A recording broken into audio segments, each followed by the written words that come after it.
नमस्कार, सत श्री अकाल, आदाब। मैं मयूर आहिर आप सभी का स्वागत करता हूं इस चैनल पे जिसका नाम है बॉलीवुड की अनसुनी कहानियां। और ये है हमारा सेगमेंट जिसका नाम है कहानी किशोर कुमार की। क्या किशोर कुमार बुरे इंसान थे? रुकिए, इससे पहले कि आप मुझे कमेंट में भर भर के गालियां दे, मैं दो बातें आपको बताना चाहता हूं। एक तो ये सेंटेंस मेरा नहीं है और दूसरी बात, ना ही मेरा इरादा किसी के दिल को ठेस पहुंचाना है। तो कृपया करके पूरी कहानी सुनिएगा, उसके बाद में कोई फैसला लीजिएगा। तो चलिए कहानी को आगे बढ़ाते हैं।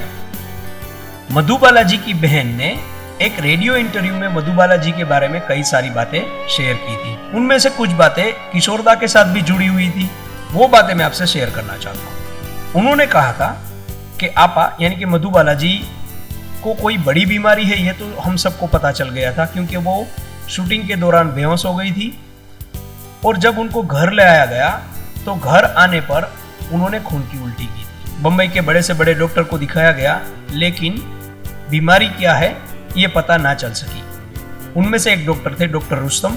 उन्होंने कहा कि इनको कोई दिल से जुड़ी हुई बीमारी है, पक्के तौर पे नहीं कह सकता, इसलिए आप इनको लंदन ले जाइए और वहाँ के डॉक्टर को दिखाइए। फिर आगे बताते हुए मधुबाला जी की बहन ने कहा था कि मेरे वालिद ने किशोरदा से कहा कि पहले लंदन जाके आओ, डॉक्टर का ओपिनियन लो, उसके बाद में शादी के बारे में कुछ सोचना। लेकिन नहीं, किशोरदा ने जिद की कि पहले हम शादी करेंगे और उसके बाद में हम लंदन जाएंगे।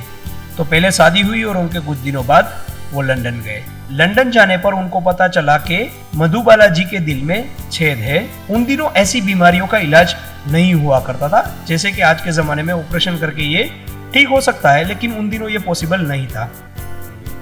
तो उन्होंने कहा कि ये बीमारी जो है वो लाइलाज है, अब इनके पास ज़्यादा से ज़्यादा 2 साल का वक्त है। फिर वो लोग वापस इंडिया आ गए। फिर वापस आने के बाद किशोरदा ने आपा को हमारे घर पे छोड़ दिया, ये कहते हुए कि इनको तो लाइलाज बीमारी है, अब इनकी देखभाल आप यहाँ पे कीजिए। लेकिन मधुबाला ने ये जिद की कि मैं आपके साथ रहना चाहती हूँ। तो किशोरदा बोले कि देखो, मैं पूरे दिन शूटिंग में बिजी रहता हूँ, रिकॉर्डिंग में बिजी रहता हूँ, तो तुम्हारा ख्याल मैं नहीं रख पाऊंगा, इसलिए तुम्हारा यहीं रहना बेहतर है।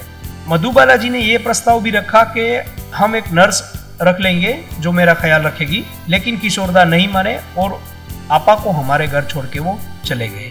फिर आगे की बात सुनाते हुए मधुबाला जी की बहन ने कहा कि किशोरदा दुनिया की नज़र में चाहे जैसे भी हो, मेरी नज़र में वो अच्छे इंसान नहीं है, क्योंकि मेरी आपा को आखिरी दिनों में जब उनकी ज़रूरत थी तब उन्होंने अपने साथ उनको नहीं रखा, हमारे घर पे उनको छोड़ के चले गए।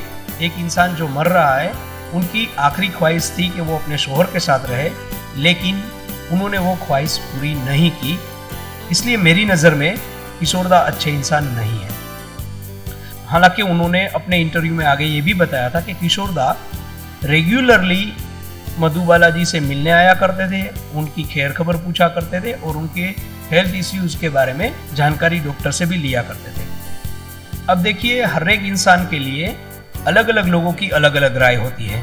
तो ये किशोरदा के लिए मधुबाला जी की बहन की राय थी, जो उन्होंने अपने एक रेडियो इंटरव्यू में कहा था। तो मुझे लगा कि ये कहानी आपके साथ शेयर करनी चाहिए, इसलिए मैंने ये कहानी आपके साथ शेयर की है। चलिए, ये बात तो हो गई मधुबाला जी की बहन की। लेकिन दोस्तों ध्यान से सुनिएगा, फिल्म इंडस्ट्रीज की एक बहुत बड़ी शख्सियत है, एक बहुत बड़ी सेलिब्रिटी है, जिनको शायद आप भी पसंद करते होंगे, मैं तो पसंद करता ही हूँ। उन्होंने किशोरदा के बारे में ये कहा था कि किशोरदा मोहम्मद रफ़ी के सामने कुछ भी नहीं है। अगर आज की जबान में कहा जाए तो मोहम्मद रफ़ी के सामने किशोरदा पानी कम चाय है। अब कौन है ये सेलिब्रिटी और क्या है इसके पीछे की कहानी, ये अगर आपको जानना है तो जल्दी से चैनल को सब्सक्राइब कीजिए और बेल आइकन दबा दीजिए, क्योंकि अगले एपिसोड में यही कहानी मैं आपको सुनाने वाला हूँ। तब तक के लिए मेरे साथ जुड़े रहिए। जय हिंद, जय भारत।